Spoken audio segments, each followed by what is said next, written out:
rapporté ce matin, nous parle de soupçons de détournement de cette somme d'argent qui met notamment à l'index les actuels dirigeants des aéroports du Cameroun. L'information est détaillée ce matin dans les colonnes de ce journal et Singan. L'œil du Sahel nous parle du Ramadan 2018 qui se prépare et on parle de pénurie du sucre. Le Premier ministre, chef du gouvernement, dit pourtant avoir donné des instructions pour que cette denrée alimentaire soit disponible pendant toute cette période de pénitence. Mais à quoi joue finalement la SOSUCAM? C'est la grande question que nous propose en grande une ce journal de Ngimba Gatama ce matin, qui nous parle de leader de la commercialisation de cette denrée alimentaire au Cameroun, qui semble laisser courir la rumeur autour de la spéculation et de la rareté de ce produit, de ce consommable. L'information qui est à lire ce matin se pose, évoque quelques questions, lève quelques questions sur le rôle joué par la SOSUCAM dans le cadre de l'approvisionnement du sucre en cette période de pénitence annoncée pour les fidèles d'obédience musulmans. L'information barre la grande une du tri-hebdomadaire d'information régionale du Grand Nord. On reste justement dans la partie septentrionale du Cameroun pour évoquer que 5 mines de Boko Haram ont été désamorcées par les éléments du bataillon d'intervention rapide. C'était du côté de Kerawa. L'information qui est rapportée ce matin en petit encadré de ce journal nous précise par contre qu'à l'extrême nord du Cameroun, des victimes de Boko Haram racontent leur expérience. C'est un dossier qui nous est proposé de la page 4 à la page 5 de ce journal, l'œil du Sahel. Le quotidien de l'économie, ce matin, nous parle de la question de la norme et de la sécurité des normes risques autour des usines et des hôtels. Ces établissements sont classés, connaissent un déficit, dit-on, criard du personnel susceptible de sonner l'alerte de la catastrophe. L'information fait l'objet d'évocation ce matin dans les colonnes de ce journal, le quotidien de l'économie. Ensuite, le quotidien de l'économie, en encadré également quasiment en pied de page, nous parle du déficit de financement au niveau de la CEMAC. En effet, la commission de la sous-région Afrique centrale a vu son budget se rétrécir du fait d'un problème dû notamment à la morosité du climat des affaires sur la scène internationale, notamment la baisse du cours des matières premières qui ont amené quasiment les 6 pays membres à revoir à la baisse le budget de fonctionnement de cette commission de la CEMAC. On parle donc de déficit budgétaire ce matin dans les colonnes de ce journal, le quotidien de l'économie. Quelles sont les grandes leçons à retenir de la réunion sur le franc CFA au Congo? L'information est à lire également en parcourant l'article qui est publié en petit encadré de ce journal, le quotidien de l'économie. Nous sortons du quotidien de l'économie pour vous révéler que Défi Actuel pense que l'agriculture est le véritable levier de croissance au Cameroun et nous propose les 7 grands défis. L'information qui est allée en parcourant la grande une nous parle de l'accroissement de la production, de la lutte contre l'insécurité alimentaire, de la promotion de l'entrepreneuriat jeune dans le secteur agricole. L'État devra mener des actions fortes et ciblées, nous précise le dossier de ce journal, de la page 2-3 et de la page 4 du dit journal. Nous quittons Défi Actuel pour vous donner à présent l'écho du journal Le Quotidien Épervier qui nous parle en grande une de la 8e édition des Éperviers Press Awards. Le PAN, le président de l'Assemblée nationale du Cameroun, a été honoré pour cela et le journal fait écho de cette nouvelle en grande une du journal Le Quotidien Épervier. Nous parlions du quotidien Épervier, similitude ou simple coïncidence. Eh bien, le journal nous parle de l'opération Épervier également ce matin. Comment on facilite la fuite des coupables. Le journal nous parle des personnes tapies dans l'ombre aujourd'hui qui manœuvrent en sourdine pour la fuite de quelques personnalités aujourd'hui interdites pourtant de quitter le triangle national. Si l'on s'en tient à la teneur d'un message porté, adressé aux différents responsables de la sécurité sur l'ensemble du triangle national par Martin Barga Nguele, le délégué général à la sûreté nationale. L'information est évoquée encore ce matin par le journal Le Quotidien Épervier. Parlant de la nomination des 30 sénateurs pour la 2e législature, le journal nous précise que le président de la République ne s'est pas laissé distraire.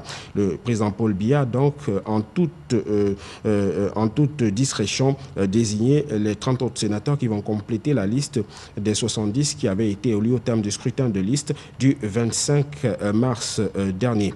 Intégration en grande une nous parle du flux financier illicite, du financement du terrorisme, du déficit budgétaire, de la renégociation de la dette et de sa conversion, j'y arrive. La sonnette d'alarme des ministres de la zone CEMAC. C'est l'information qu'on peut lire en parcourant la une de ce journal qui nous précise que les 12 et 13 avril dernier à Brazzaville au Congo, la réunion semestrielle des argentiers de la zone franc a exprimé ses inquiétudes et ses préoccupations après avoir pris connaissance, entre autres, du rapport intérimaire de surveillance multilatérale 2017 et les perspectives macroéconomiques de la CEMAC pour 2018. L'information est évoquée ce matin dans les colonnes de ce journal Intégration. S'agissant de l'implémentation de l'accord de partenariat économique signé entre le Cameroun et l'Union européenne, un chiffre est évoqué ce matin dans les colonnes d'intégration de la page 14 à la page 15. L'on parle de 119 milliards de francs CFA d'importation de fruits et de légumes qui sont menacés d'embargo. L'information est alliée en parcourant l'article qui est publié en petit encadré de ce journal. Ces produits ne respecteraient pas les normes en matière d'importation. L'information est à lire ce matin dans les colonnes de ce journal Intégration. L'anecdote en grande une nous parle de la grosse escroquerie des promoteurs. S'agissant de la formation des infirmiers, l'information qui est en une nous parle de l'absence d'une politique nationale de soins, de normes, de standards, et de surfacturation de la scolarisation, de la gestion à l'appel du personnel paramédical, l'urgence d'une réforme de la profession infirmière au Cameroun se pose donc avec acuité. Et le journal, l'anecdote, nous en parle dans ses colonnes ce matin. Le journal nous parle également ce matin du Sénat, qui sont les Bleus qui effectuent leur entrée au sein de la Chambre haute du Parlement bicaméral du Cameroun. Le journal Anecdote ce matin nous propose de revenir sur quelques personnalités désignées par le président de la République et qui effectuent pour la première fois leur entrée au Sénat. L'information est développée ce matin dans les colonnes de ce journal, l'Anecdote. Le régional nous parle de la présidence du Sénat en grande une et pense que Niad Ndefendi, c'est désormais terminé pour le président de la première mandature de ce Sénat. On parle d'angoisse et d'anxiété qui montent à quelques jours du coup de tonnerre, nous précise le journal. Les anglophones accentuent, dit-on, la pression. Ils souhaitent, selon quelques informations rapportées par le journal Le Régional ce matin, être à la tête donc de cette auguste chambre-là. Il s'agit d'une des revendications formulées par des Camerounais originaires des régions dites anglophones du Cameroun qui souhaitent s'oppositionner au sein du perchoir de cette chambre du Sénat. Le verdict sera connu dans les tout prochains jours. Et l'ambiance, justement, dans les régions dites anglophones est évoquée ce matin par le journal Le Régional. Le journal Le Régional nous parle également de la chronique d'un malchanceux nommé Basile Tanganakuna. Le journal revient sur la chronique de son interpellation et revient également sur les faits qui sont reprochés à l'ancien ministre de l'eau et l'énergie, placé sous mandat de dépôt à la prison centrale de Yaoundé-Nkondégué. Restons dans le cadre du Sénat et parlons cette fois-ci de parité. Le journal La Voix du Centre nous en parle ce matin en grande une et nous précise que c'est un véritable pas vers la parité que l'on observe avec la tenue de cette deuxième législature qui est annoncée. En effet, nous précise l'information qui est développée dans les colonnes de ce journal. Le nombre de femmes à la Chambre haute du Parlement est passé de 20 en 2013 à 26 en 2018. On a donc 26 femmes contre 74 hommes dans la nouvelle mandature du Sénat. Ce nombre va croissant dans le Parlement camerounais. Déjà en 2013, nous précise le journal, 17 femmes avaient été élues par les conseillers municipaux et 3 nommées par le président de la République, Paul Biya. Pour les élections sénatoriales du 25 mars dernier, l'on a enregistré 22 femmes élues et 4 nommées par le chef de l'État, ce qui fait dire au journal La Voix du Centre ce matin que l'on s'achemine vers une parité au sein de cet organe décisionnel. Une information qui barre la une de ce journal.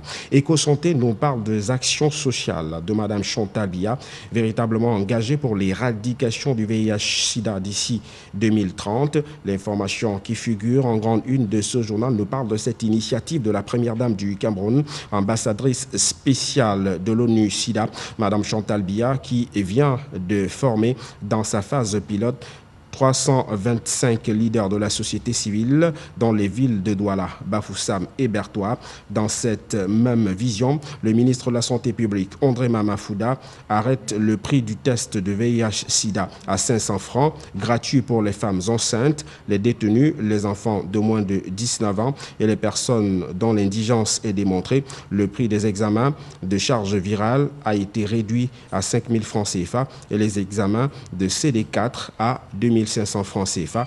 Une kyrielle d'informations évoquée ce matin dans les colonnes de ce journal Info Matin Quotidien. Nous vous donnons l'écho à présent d'un tout autre tabloïd que l'on pourrait consulter rapidement dans les divers kiosques à journaux. La suite de cette revue de la presse, c'est avec vous, Hermine Ilouga. Exactly. We take on the Post this week. Start the Post, which captions Ambazonian forces or the government officials to leave a boyer in the southwest of the country. Fayengos, a fate hanging as Operation Sparrowhawk looms in the country. The paper gives us details on page 11 of its release. 4 fleeing from soldiers' atrocities die in road accidents. We have the details still within the leaflet of the Post this week. Start, and the Post also tells us more about the Ministry of Labor Ministry scams delegate over Anglophone crisis. We have subsequent details within the leaflet of the Post this week. Start. Meantime, military court pleas hide and seek with Mancho's trial. Another Anglophone activist gets heavy jail term. According to the paper, we have details within page 3 of its release, and the paper there gives another image of a tree boyer, council workers and others who perish in a car crash there in the southwest region of the country. You have the images of the so destroyed vehicle, and the paper tells us more about the sad incident which took away lives in that part of the country. Senatorial appointments. President Paul Biya makes mockery of Cameroonians' advanced democracy. That's what we learned via the Post this week. Start, as the paper tells us that Upper House reverted to one-party affair. CPDM emerges with a lone parliamentary group and presidential majority political parties hugely compensated, and Fono Teacher falls from grace as Fono Chefa rises. The paper even makes us to understand that the BLM moves from nothing to everything, and gives us more details on this senatorial appointment within its leaflet. Also on its top right-hand side, Menfi analyzes execution of 2017 state budget. We have all the details within the release of the Post this week. Start. Let's take on the Sun. The Sun this morning captions Army Chief of Staff's convoy attacked in the southwest. Heavy gunfire forces convoy to retreat to Kumbaran southwest. Governor travels by sea to install new Indian senior divisional officer. The paper gives us details. Besides that, it tells us more about the stats, the content, and even the end of the first act 2018, which held in Limbe southwest region of the country, gathering and showcasing a lot of traditional riches in the country. The paper tells us more about this other event which held in the nation's southwest capital. Headlines: Mayor Kemer loses 2 brothers in ghastly car crash, and sex-staffed woman attempts suicide. Where does it happen? The Sun gives us ample details on this. Talking about politics, CPDM to load its over-new Senate with only group, and an easy calm reigns in Bello, according to the Sun newspaper released today after weeks of clashes. Besides that, we talk about government which launches another physical head count would see of our civil servants. We are on page 3 of each release, and a scandal at the Cameroon Bar. Laurent so petitions over Bar Part 2 exams irregularities. We have the details within the leaflet of the Sun this week. Start. We also have the Median in our kiosk, the Median which captions gruesome killings in the northern southwest regions of the country. Is the bloodshed and devastation not too much? That's a question which is being posed within the Median this week. Start on page 2 of each release. Who benefits from the bloody and costly war? Another question: who bears the brunt for the killings and destruction? One more question which still looks up to have answers according to the Median, and this set Anglophone crisis which is over years now in the country. Besides that, the paper tells us more about Yaoundé Military Tribunal. Anglophone, a lawyer praised George to slam maximum penalty on Mancho the Big Z. Several Anglophone activists have already been slammed 11 and 12 years prison terms, according to the paper on page 3 of its release. Master dribbler President Pobio appoints UPC senator from the BLM. On page 2, we learned that the UPC party chieftaincy falls, saying the party never proposed a Leke Abesongo to a beer. The paper gives us more details on this senatorial appointment and reprisals in the northern southwest region of the country. According to the Median, Army Chief of Staff warns soldiers against excesses on the populations. We have details on page 3 of its release, and one of the last articles which you could definitely read via the Median today. The power politics of Benjamin Itwe scam suffers in Memer. A CPVM and Kumber will welcome first ever female Anglophone divisional officer. We have the details within the leaflet of the Median today, and Teleview was that actually what could drill you on what's making us in Cameroon, in Africa, and the world at large on political, economic, and social issues. And we told you we started it here celebrating artists across the world, and we go celebrate even more those who are trying to do. When you throw waste, at times you think we couldn't use them, but they say they could make art out of the waste you throw. Let's go discover this man. He's a brave man. We are in east of Johannesburg, the city, in a small area called Maboneng. This is where it all happens. Please come in. I paint with plastics instead of, the traditional way of making art. I'm switching on my heat gun, a tool that I use to paint with. I'm melting black strips of plastic onto another plastic to create a self-portrait. The build-ups and the technique is also fascinating because you can literally see nothing from here, but as you move backwards, the image starts to come together. And this is very interesting to me. I don't know, maybe there's someone somewhere in China, who is trying something similar to this, but to my knowledge, I haven't really come across anyone who does this. And that, in a sense, makes me very excited because I don't have any point of reference. The approach with this is, as you can see, the black background. The background is different. And I also tried a completely different technique, where I was only using strips. In fact, there is no patch in any part of this artwork. It's all just lines, that are going to different directions. Now, Atlin, we are now very busy searching for colored plastics, that I use in my work. Yeah. Getting my materials has become something very fascinating. Good art doesn't always come from expensive materials, or you need to have a lot of money, for you to be able to achieve your dream. I've literally, as a human being, constructed my life from nothing. Nothing in the sense that, I go out there, collect plastics, bring them back into my studio and do something out of it,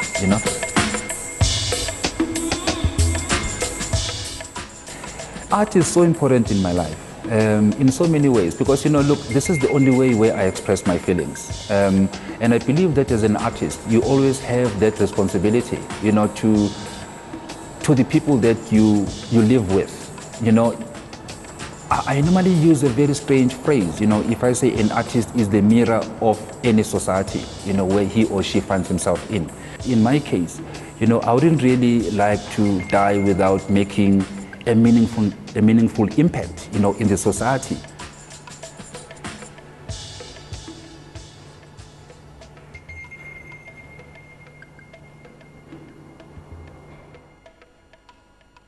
You now see we have a variety of artists around us. Sometimes we look at them as though they are insane. Oh no, what they are simply doing is they are trying to make a good work of art. They are trying to speak via what they are gathering together. And you looked at this man out there. What he does is he simply takes waste, all the plastic which would dump here and there, he puts it together, does a so interesting blend, and he could paint a board, he could draw you, he could do anything. He actually plays with what he has at hand. So those are the kind of persons we need to to encourage in the society, especially when we talk about the World Art Day. Artists is not limited only to those who hold the microphone and sing, but as well about those who do a lot in creativity. And when we talk about creativity, we can't forget Mathématique de Petit Pays, because he also thinks before praising women, men, and before singing about everything which is around his society. Let's go thanks to this as a musical interlude. You go nowhere.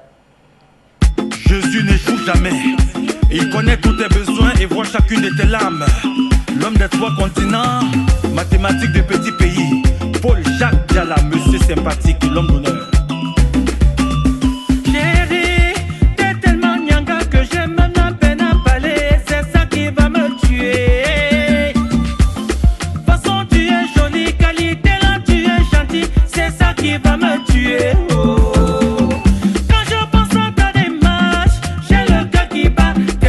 Tu me fais vibrer. Toi et moi pour la vie. Amène-moi chez tes parents. Oui, j'assume et je te promets. Oh. Toi et moi.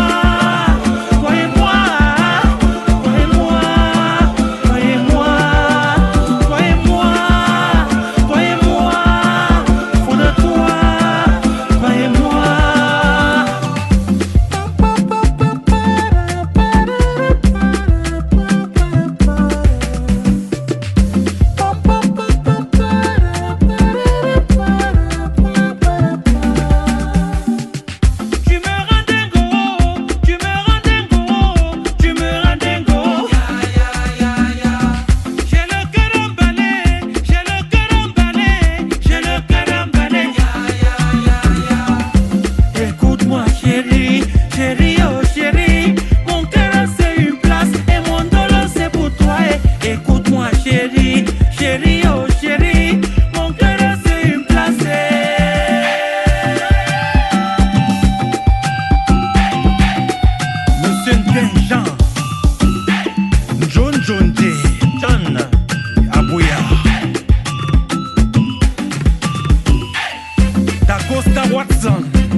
Je suis Boya.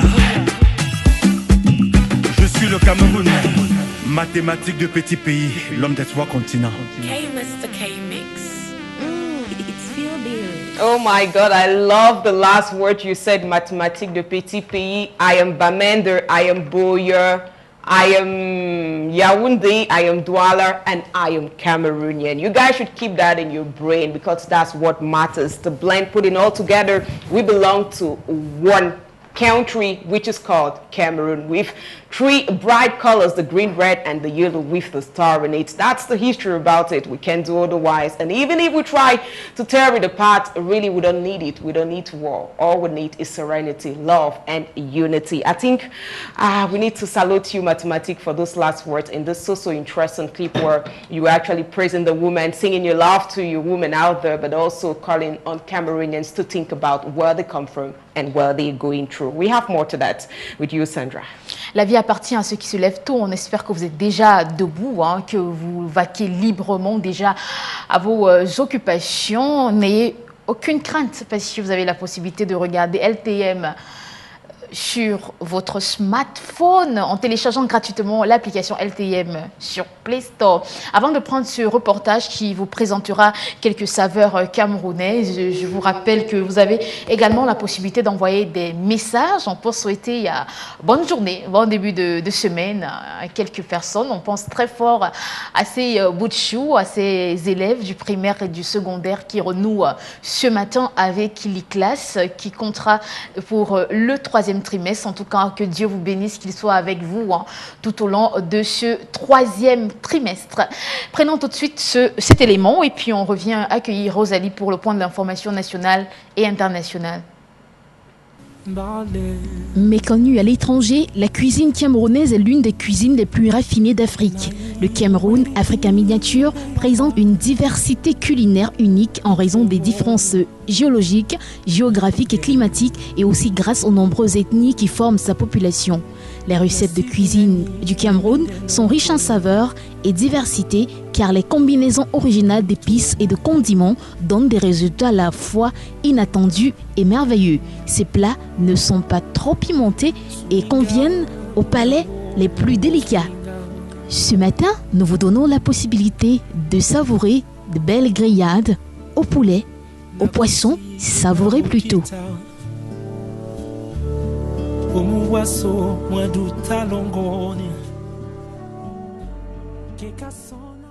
Voilà, on vous donne quelques idées ce matin, chers téléspectateurs, si vous vous demandez bien qu'est-ce que je vais mettre sous la dent, qu'est-ce que je vais bien faire ce matin pour la famille, qu'est-ce que mes enfants mangeront à midi lorsqu'ils seront de retour des classes ou encore le soir. On vous a proposé ce matin des grillades de poissons, il y a également du poulet, des boulettes. En tout cas, si vous avez un peu d'argent, faites-vous plaisir. La vie est très très courte, aussi longtemps qu'on a les moyens et surtout la capacité de se faire plaisir. Ne boudez surtout pas votre plaisir et n'oubliez surtout pas de faire du bien autour de vous. Voilà, d'aimer des gens autour de vous, de partager le bonheur, l'amour, un sourire, de l'argent, des cadeaux, ça fait du bien. Et j'aime tellement cette chanson de ténor, Alain Parfait, qui dit que la vie n'est rien. La vie n'est rien. J'essaie de paraphraser. Lorsqu'on mourra, on laissera nos comptes Facebook, nos comptes Twitter, on laissera tout. Pourquoi ne pas profiter de la vie pour faire du bien aux personnes qui nous entourent? Voilà, c'est très important. En tout cas, moi, je voudrais bien faire plaisir au Benoît ce matin parce que je vous aime. Je vous propose donc ce profil des Benoît. Tous ceux qui portent ce beau prénom peuvent, pourquoi pas, nous faire parvenir des réactions SMS. Voilà, donc sans Benoît Joseph qui est à l'honneur ce matin. Mais nous, on a choisi de s'appesantir sur le caractère des Benoît. Vous êtes très, très nombreux à nous regarder ce matin. Bonne fête à Benoît. Aujourd'hui, c'est toi la star et voici ce que les hommes disent de toi. Benoît est une personne attachante. Il se distingue surtout par sa sensibilité, sa délicatesse et sa sociabilité. Il s'entend avec tout le monde et est capable de s'adapter à toutes les personnalités discrètes. Benoît est discret, donc il évite de se faire remarquer et préfère œuvrer dans l'ombre. Benoît est une personne de confiance à qui l'on peut se fier ou alors se confier sans le moindre souci. Dans le travail, Benoît est organisé, voilà, il est plutôt responsable, il travaille sans sourciller et se montre solidaire envers toute son équipe. Benoît est optimiste et déterminé, il n'abandonne jamais et poursuit ses objectifs envers et contre tout. L'ambition n'est pas la seule raison qui le pousse à persévérer dans le travail. L'idée de faire ce qui est bien et juste le motive également. Voilà, bonne fête à tous les Benoît qui nous regardent ce matin. Nous pensons à vous, c'est votre journée. Et si d'ailleurs vous, la star ce matin, faites-vous plaisir. N'oubliez surtout pas de prévoir une petite teuf. Les prénoms, comme les anniversaires, c'est une célébration. Donc, n'hésitez surtout pas à vous faire plaisir tout au long de cette journée. Voilà, on a pensé donc à Benoît, Assou et Koto. Voilà, un lion demeure un lion. On a pensé également, ou alors si vous voulez, on pense également à Benoît Bitton. Voilà, bonne fête des Benoît. Il y en a tellement. Hermine en connaît, Benoît? No. I don't really think for now, they escape my mind, but you already made mention of those whom I could think of. So those are the Benoit which we could celebrate today. You guys also, if you have a Benoit to celebrate, I think they could also send your messages and celebrate the Benoit around them. D'accord, on pense également ce matin à Benoît Aurélien Nouna. Donc, bonne fête à vous, monsieur Benoît Aurélien Nouna. Bonne fête à Benoît Balouga. Bonne fête à Benoît Mekon. Nous pensons à monsieur Benoît Somme. C'est également un prénom prisé par les femmes. Comme Péniel est un prénom masculin que les femmes portent, voilà, Benoît également, il y a des femmes qui portent le prénom, je pense ce matin à Marie Benoît Nathan, voilà, Marie Benoît Nathan, bonne fête donc à vous, très chères dames, faites-vous plaisir tout au long de cette journée. Et si vous en connaissez, n'hésitez surtout pas à nous faire parvenir des réactions SMS pour souhaiter bonne fête à tous les Benoît, voilà, on vous aime, n'hésitez surtout pas, envoyez-nous des messages et nous on aura beaucoup de plaisir à vous citer nommément ce matin. Il est 7h48, dans quelques secondes seulement, ça se précise à la réalisation. Nous allons accueillir Rosalie Yanguesela ici pour le point de l'information nationale et internationale. On fait un clin d'œil à Roméo Nemangou qui est à la diffusion finale. Avec lui, on aura les numéros des SMS, on les a d'ailleurs déjà. On va donc en direct du plateau B accueillir Rosalie. Bonjour ma belle, bon début de semaine. Bonjour à toi Sandra, bonjour Amine Louga et à tous les téléspectateurs de Couleur Matinale. Bienvenue au 7h45. Une édition qui va nous transporter au Mali où une attaque a été perpétrée contre un camp de l'ONU, un mort et plusieurs blessés. On parlera également de cette attaque conjointe occidentale contre la Syrie. Le président français Macron prend la parole et défend cette attaque qu'il trouve légitime. Au Cameroun, ce jour est également rentrée scolaire du 3e trimestre. Le point, on le fera dans ce 7h45. Une fois de plus, bienvenue, mesdames, messieurs. Ouvrons donc cette édition en France. On le disait tantôt, le président français a fait une sortie pour légitimer les attaques perpétrées ce week-end contre la Syrie. Euronews. Emmanuel Macron justifie des frappes légitimes et réussies. Interviewé pendant près de 3 heures dimanche par Edwy Plenel et Jean-Jacques Bourdin, le président français assure ne pas avoir déclaré la guerre à Bachar al-Assad, moins de 2 jours après les raids français, américains et britanniques en Syrie. Au dire des autorités à la fois syriennes et russes, il n'y a aucune victime de leur côté. C'est exactement ce que nous voulions faire. Nous avons frappé de manière extrêmement précise des sites d'utilisation d'armes chimiques, contraires à tout le droit international, en particulier leur utilisation conformément à nos engagements. Et 3, nous n'avons eu aucun dommage collatéraux à l'égard des Russes. Que l'action a été efficace. Le chef de l'État français a répondu à ceux qui l'accusent d'avoir suivi les États-Unis. Lui assure les avoir convaincus. Avec les forces américaines et britanniques. Il y a 10 jours, le président Trump disait les États-Unis d'Amérique ont vocation à se désengager de la Syrie. Nous l'avons convaincu. Nous l'avons convaincu qu'il fallait rester dans la durée. La deuxième chose, nous avons aussi convaincu qu'il fallait limiter ces frappes aux armes chimiques, alors qu'il y a eu des emballements médiatiques par voie de tweets qui ne vous ont pas échappé. Peu après l'interview, la Maison-Blanche affirmait dans un communiqué que le président Trump souhaitait toujours le retour de ses troupes en Syrie le plus vite possible. Nous le faisons dans le... Au Togo, le sommet extraordinaire de la CEDEAO vient de s'achever. Principal plaidoyer de ces assises, l'appel au dialogue en Guinée-Bissau. Africa 24 pour les précisions. La crise politique qui secoue la Guinée-Bissau depuis plusieurs années préoccupe la communauté des États de l'Afrique de l'Ouest. Le pays traverse une crise institutionnelle depuis la destitution en août 2015 de son premier ministre Domingo Simões Pereira, chef du Parti africain pour l'indépendance de la Guinée et du Cap-Vert. Réunis en session extraordinaire ce 14 avril à Lomé, les chefs d'État et de gouvernement de la CEDEAO pour garantir la paix et la stabilité en Guinée-Bissau ont approuvé un certain nombre de mesures, à l'instar de la nomination de Aristide Gomes en tant que Premier ministre de la Guinée-Bissau. Son Excellence, Monsieur Mario Vaz, président de la République de Guinée-Bissau, a informé la conférence qu'après consultation avec les forces politiques et la société civile de la prise des décisions suivantes. La nomination de M. Aristide Gomes comme Premier ministre de consensus. Cette nomination sera prise par décret présidentiel le mardi 17 avril 2018 à Bissau. La tenue des élections législatives le 18 novembre 2018. La Guinée-Bissau est dans la perspective des élections en 2018 et 2019. De la paix dans chaque pays dépend la stabilité dans la région ouest-africaine, un défi à relever pour la CEDEAO. Notre ambition est de réussir le pari de la paix au sein de la CEDEAO, car le développement est à ce prix. Notre ambition est de faire de la stabilité de nos États une réalité, car la croissance et la prospérité en sont tributaires. Enfin, notre ambition est de garantir à nos populations la sécurité à laquelle elles aspirent, car c'est la condition de leur épanouissement économique et social. Autre décision pour la paix et la stabilité en Guinée-Bissau, la prorogation jusqu'au 30 juin 2018 de la mission ECOMIB de la CEDEAO dans le pays.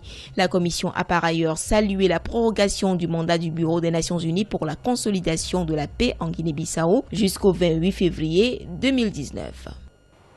Nous le disions en vitrine de ce point info, une attaque a été perpétrée dans un camp de l'ONU à Tombouctou. Nous sommes là au Mali. Le bilan provisoire fait état d'un mort et de plusieurs blessés. Faisons le point en images avec nos confrères d'Africa News. L'ONU en parle déjà comme étant une attaque sans précédent contre les casques bleus et les forces françaises au Mali. Des camps de la MINUSMA et de la force Barkhane à Tombouctou ont été la cible samedi d'une attaque qui a fait au moins un mort et une vingtaine de blessés, perpétrée par des individus déguisés en casque bleu. L'assaut s'est produit sur le site aéroportuaire de cette ville du nord du Mali, où sont cantonnés des soldats de la MINUSMA et des hommes de l'opération française Barkhane. Alors que les deux camps essuyaient une dizaine de tirs de roquettes, des hommes portant des casques bleus ont tenté de s'infiltrer dans la zone militaire à bord de 2 véhicules piégés, a précisé dans un communiqué le ministère malien de la Sécurité. Selon la MINUSMA, un de ces casques bleus a été tué lors d'échanges de tirs. Une dizaine d'autres ont été blessés. Le ministère malien a indiqué que l'attaque avait également fait une dizaine de blessés côté Barkhane, au terme de plus de 4 heures de combat. La MINUSMA, qui compte environ 12 500 militaires et policiers, est actuellement la mission de maintien de la paix de l'ONU la plus coûteuse en vies humaines. Terminons ce point hors de nos frontières au Nigeria, où les populations accusent les autorités d'être à l'origine de l'instabilité dans les murs de ce pays. Et pour mieux axer leur combat, un appel à la libération des lycéennes enlevées à Chibok a été lancé. Une fois de plus, Africa News. Le 14 avril 2018, cela faisait 4 ans que les 276 lycéennes de Chibok ont été enlevées dans l'état de Borno, au nord-est du Nigeria, par Boko Haram. Des groupes de la société civile, des défenseurs des droits de l'homme, membres